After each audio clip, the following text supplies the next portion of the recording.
Olá, mais uma vez aqui estamos com o nosso programa Alinhando os Ponteiros, trazendo a você a palavra de Deus, trazendo a você esta direção que a Bíblia nos dá para estarmos alinhados com a vontade de Deus. Nem sempre a vontade de Deus coincide com a nossa vontade. Nem sempre queremos estar nesse trilho, nem sempre, mas sempre devemos buscar estar com o Senhor. Sempre devemos estar com os nossos olhos em Cristo, olhando firmemente para o autor e consumador da fé. Estamos acompanhando no livro de Atos dos Apóstolos a vida de Paulo, a caminhada de Paulo, as viagens missionárias de Paulo. Estamos chegando ao final da sua última viagem missionária, que vai culminar com a sua prisão. E esse é o tema do nosso programa de hoje, a prisão de Paulo em Jerusalém. Como foi? Por que Paulo foi preso? De que ele foi acusado? O que vai acontecer com ele? Vamos ver? Deixe o seu coração aberto para Deus, pronto para ouvir sua palavra. O programa Alinhando os Ponteiros já começou.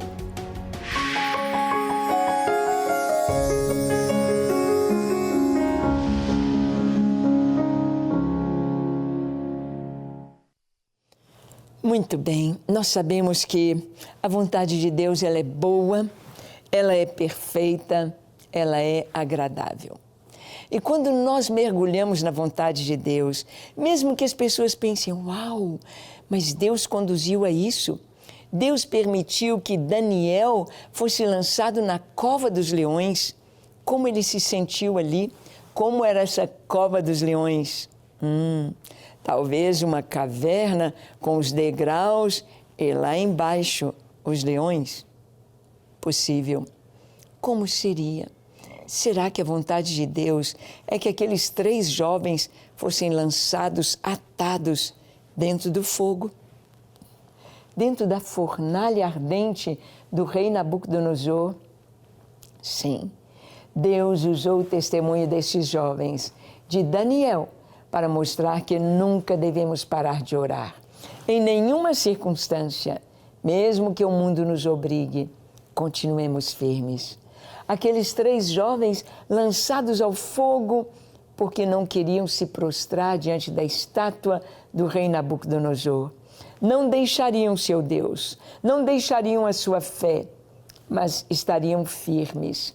E através do testemunho deles, porque Deus fechou a boca dos leões que não tocaram em Daniel.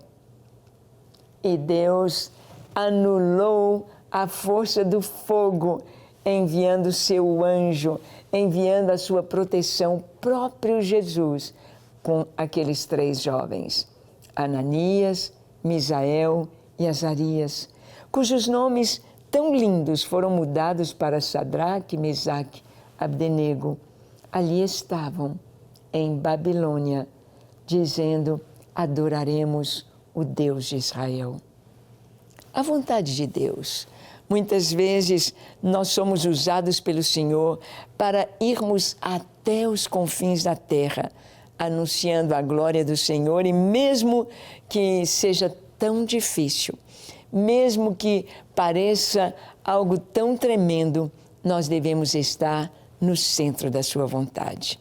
Nós vamos ver então Paulo no templo em Jerusalém, nós vamos ver como aconteceu a sua prisão. Em Atos capítulo 21, de 27 a 29, nós lemos. Quando já estavam por findar os 7 dias, os judeus vindos da Ásia, tendo visto Paulo no templo, alvoroçaram todo o povo e o agarraram, gritando, israelitas, socorro! Este é o homem que por toda parte ensina todos a serem contra o povo, contra a lei e contra este lugar. Ainda mais, introduziu até gregos no templo e profanou este recinto sagrado. Pois antes tinham visto Trófimo, o Efésio, em sua companhia na cidade e julgavam que Paulo o introduzira no templo. Bem, Paulo aqui está em Jerusalém. E aqui em Jerusalém, aconselharam Paulo que ele devia fazer voto. E durante 7 dias, Paulo passaria por aquele processo de purificação, ele com aqueles outros jovens, outras pessoas que estavam junto com ele, para que todos os judeus cristãos soubessem que Paulo estava seguindo certinho a lei, que Paulo estava dentro da lei. Então, 7 dias para a purificação, findaram estes 7 dias, eles deveriam ir até o templo. E o que acontece? Quando Paulo chega, carequinha lá no templo, quando ele chega para entregar o seu voto, alvoroçaram a cidade. Gritaram: israelitas, socorro! Olha quem está aqui no templo! Esse Paulo, esse que está alvoroçando as cidades, levando a mensagem do Evangelho, levando Cristo. E o que eles falaram? Disseram que Paulo estava fazendo algo que não era verdade, dizendo que Paulo estava dizendo coisas contra o templo, contra a lei, contra a Bíblia, contra o Antigo Testamento ou a Torá. Isso não era verdade. É sempre assim. Muitas acusações aos cristãos baseadas em mentiras. Mentiras por causa do ódio a Cristo. Jesus, ele disse isso. Ele disse: olha, no mundo vocês terão aflições, mas tenham bom ânimo.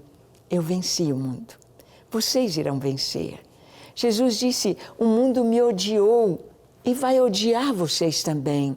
O mundo me persegue e me perseguiu e vai perseguir vocês também. Nós temos de estar preparados. Jesus, quando ele fala sobre os tempos finais, ele fala de perseguição. Temos visto já perseguição acontecendo em nações outrora cristãs, como na Europa, no Canadá, nos próprios Estados Unidos e às vezes, e aqui também na América Latina, em nações cristãs, perseguindo cristãos, impedindo os cristãos de pregar o Evangelho, queimando igrejas, expulsando missionários e impedindo de toda forma que o Evangelho seja pregado.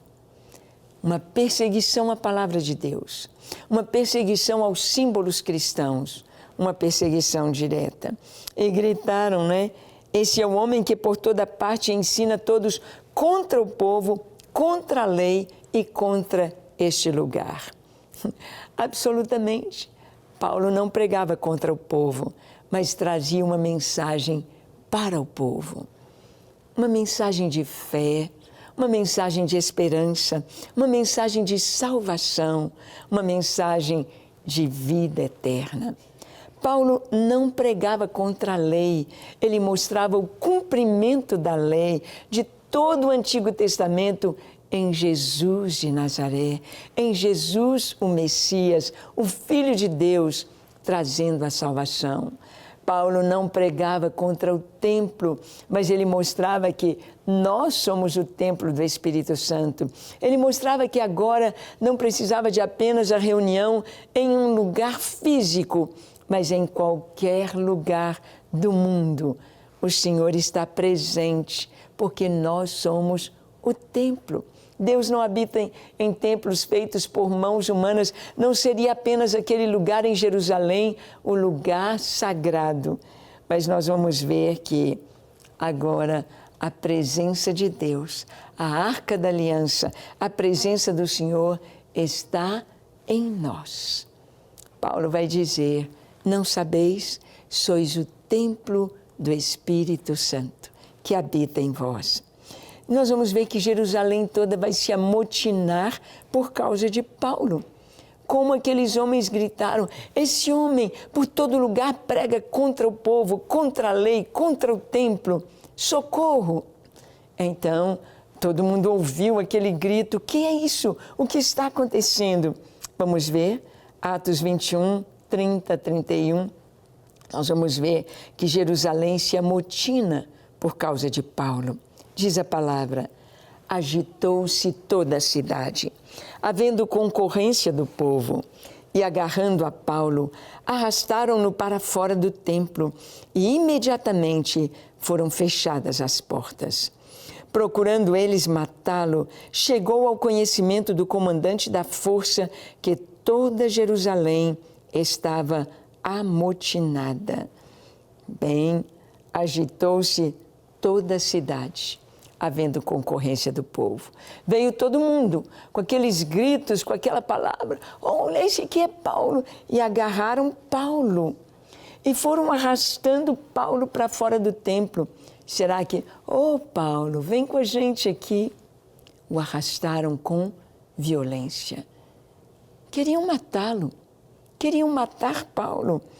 E tiraram para fora do templo e fecharam as portas do templo, procurando matá-lo. Chegou ao conhecimento do comandante de Roma. Então, a cidade amotinada. Os romanos estavam sempre atentos a qualquer desordem, porque podia haver algum motim contra Roma, podia haver algum levante civil contra Roma. Então, eles estavam sempre atentos a qualquer movimentação e vinham soldados romanos. A cidade se amotinou e, gritando, queriam matar Paulo. Versículo 32 e 34 de Atos 21, nós lemos assim: então este, levando logo soldados e centuriões, correu para o meio do povo. Ao verem chegar o comandante e os soldados, cessaram de espancar Paulo. Aproximando-se o comandante, apoderou-se de Paulo e ordenou que fosse acorrentado com 2 cadeias, perguntando quem era e o que havia feito. Na multidão, uns gritavam de um modo, outros de outro. Não podendo ele, porém, saber a verdade por causa do tumulto, ordenou que Paulo fosse recolhido à fortaleza. Então, a prisão de Paulo aconteceu assim. Gritaram, a multidão veio, arrastaram Paulo para fora do templo e queriam matá-lo, espancando, linchando Paulo. E quando eles estão aquela confusão, batendo em Paulo, Paulo seria morto ali, os soldados romanos vieram e acorrentaram Paulo com 2 correntes, com 2 cadeias, com algemas. Paulo foi algemado, Paulo foi preso. Pararam de espancar Paulo, ele foi acorrentado. E o comandante romano queria saber o que estava acontecendo, qual era a acusação. E a multidão, uns gritavam de um jeito, outros gritavam de outro, porque tinha gente ali, nem sabia nada a respeito de Paulo e a acusação era falsa. Paulo não entrara ali violando as leis de Israel, as leis do sacerdócio, levando, como eles acharam que Paulo levou Trófimo, que era grego, para dentro do templo. Ele não fizera isso. Não. Sabe, às vezes nós ficamos pensando que certas coisas que Deus permite para nos ensinar tanto. Na verdade, Paulo, ele vai ao templo para mostrar aos judeus que ele está cumprindo a lei. Ele vai ao templo por uma orientação dos apóstolos, dizendo: Paulo, tem muitos judeus que creem em Jesus, mas eles estão muito bravos por causa da lei, por causa da Torá, do Antigo Testamento. Mostra que você não está contra a lei. Mostra que você não está contra a Torá. E Paulo aceitou a ideia dos irmãos. Ele fez um voto e foi apresentar a sua purificação do voto. Os votos eram feitos pelos judeus. votos de santificação, voto de nazireu, voto por um período, voto para algo. Eram muito comuns os votos. Paulo então faz voto. Mas será que era para ter feito? Bem, nós não sabemos. O que sabemos é que Paulo segue uma orientação para evitar que falem mal dele, para evitar que pensem que ele não está contra a lei, que ele está cumprindo a lei. Mas não é por aí. Nós sabemos que em todo tempo nós precisamos de confiar e descansar no Senhor. Deus havia dito que ele seria preso, que ele seria levado até mesmo para Roma, que ele haveria de testemunhar diante de reis e de autoridades. Deus havia dito isso para Paulo e é o que vai acontecer. Diante de autoridades romanas, diante das autoridades de Israel, dos judeus, Paulo vai testemunhar. Ele fala isso para mim e para você. O Senhor nos fala que nós precisamos estar firmados nele, confiados nele em todo o tempo. E seremos levados ou teremos oportunidade de testemunhar por onde passarmos. É tão lindo saber que a vontade de Deus é perfeita. Nós não precisamos forçar nada. Em todo tempo, Ele está conosco. Em todo tempo, Ele tem a direção. Nós não precisamos nos preocupar. Temos de ser como Maria. Maria recebeu a palavra do anjo dizendo: conceberás, darás à luz um filho. Seu nome será Jesus, Emanuel, Deus conosco. Maria disse: como será? Visto que não estou casada, sou desposada, mas não se consumou o casamento ainda, porque Maria cria que quando Deus fala, imediatamente Ele cumpre a sua palavra. E o anjo disse: descerá sobre ti a virtude do Altíssimo. O poder do Altíssimo te envolverá. Esse ente santo que há de nascer de ti será concebido pela obra do Espírito Santo de Deus. E então, Maria sabia que pelas Escrituras o Messias deveria nascer em Belém da Judeia.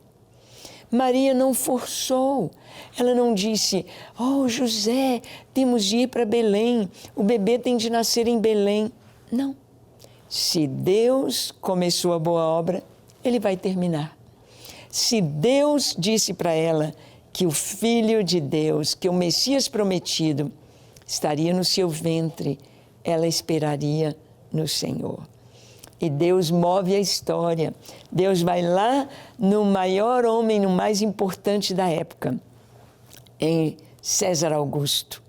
E César Augusto baixa um decreto que todos deveriam se recensear, cada um na sua cidade natal. E José e Maria eram descendentes de Davi. Eles tiveram de ir para Belém.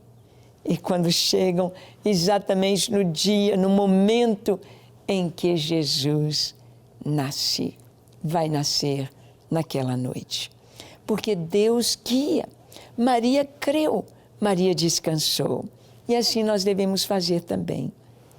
Paulo sabia que Deus tinha um propósito, sabia que ele seria preso, sabia que estavam para lhe acontecer açoites e sofrimento, mas ele estava pronto.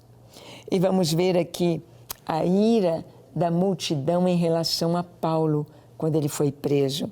Atos 21, 35, 36, lemos assim: ao chegar às escadas, foi preciso que os soldados o carregassem por causa da violência da multidão, pois a massa de povo o seguia gritando: mata-o, mata-o. Esta era a ira da multidão. Acabe com ele, mata. Não foi assim com Jesus? Crucifica-o, crucifica-o, crucifica-o. Podemos lembrar quando o primeiro mártir cristão foi morto, Estevão, apedrejado. Paulo era Saulo ou Saul, e estava ali, puseram as roupas das testemunhas aos pés desse jovem chamado Saulo, que depois é o Paulo. Depois se converte. E a gente pode imaginar a ira, a fúria daquelas pessoas para matarem Estevão, jogando as pedras, apedrejando Estevão. Estevão se ajoelha e diz: Senhor, não lhes imputes este pecado. Senhor, eu os perdoo. Perdoa. E ali estava Paulo, ou Saulo, e ele foi alcançado pela oração de Estevão. Foi alcançado pelo perdão de Deus. É tão importante sabermos que em todo tempo Deus tem os seus propósitos para cada coisa. Na prisão de Paulo, muitos vão conhecer o Senhor. Nós vamos ver que Paulo vai ter oportunidade de dar o seu testemunho diante de Jerusalém, diante dos judeus que ali estão. Paulo vai poder dar o seu testemunho diante de reis, diante de governadores. Paulo vai poder dar o seu testemunho em Roma, e ele vai dizer que toda a guarda pretoriana ouviu o Evangelho através dele, onde muitos se converteram, muitos soldados, muitos centuriões, muitos carcereiros se converteram a Cristo. Deus tem o seu propósito em tudo aquilo que Ele faz. Há um propósito de Deus para a salvação das pessoas, para a salvação, para crescimento espiritual, para a vida eterna. Paulo não tinha medo do que lhe aconteceria. Ele foi preso com muita ira da multidão. A multidão queria linchá-lo e ele morreria certamente de chute, de soco, de pauladas, de linchamento da multidão, se a guarda romana não viesse para tirá-lo dali. Então, diz a palavra aqui que foi com muito esforço que os guardas tiveram de carregar Paulo, senão a multidão ia estraçalhá-lo. E subindo as escadas ali, e o povo gritava com muita violência: matam, matam. Cristo veio dividir a história antes de Cristo, depois de Cristo. Cristo veio dividir a própria Bíblia, Antigo Testamento, Novo Testamento. Cristo veio dividir as pessoas no mundo, aqueles que são do reino da luz, do reino de Cristo, cristãos, parecidos com Cristo, e aqueles que estão nas trevas, condenados. Ele veio dividir Cristo, Cristo. E hoje Ele fala conosco. Hoje Ele fala com você. De que lado você está? Na luz? Em Cristo? Não importando com perseguição? Sim. Ou nas trevas? Você quer Jesus? Você já pertence a Ele? Você já é um cristão? Vamos orar? Feche os seus olhos, curve a sua fronte, se for possível, se ajoelhe. Ore comigo dizendo assim: Senhor, como eu tenho sido covarde como cristão, perdoa-me. Ajuda-me, Senhor, a pregar o Teu Evangelho. Ajuda-me a ser autêntico e corajoso. Ajuda-me a viver para a Tua glória.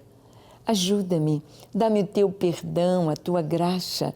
Entra na minha vida e dá-me a Tua luz, a Tua verdade, a Tua paz, o Teu amor, a Tua provisão, a Tua presença.